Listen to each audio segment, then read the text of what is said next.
In 1977, a radio telescope in Ohio picked up a mysterious signal from space. The signal was so powerful, it lasted only 72 seconds and was never heard from again.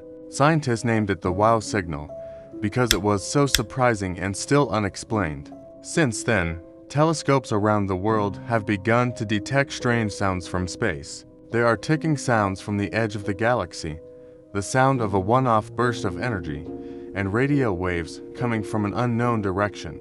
None of the sounds can be explained with certainty. Was it a natural phenomenon, or a sign of intelligent life out there? To this day, the answer remains a mystery.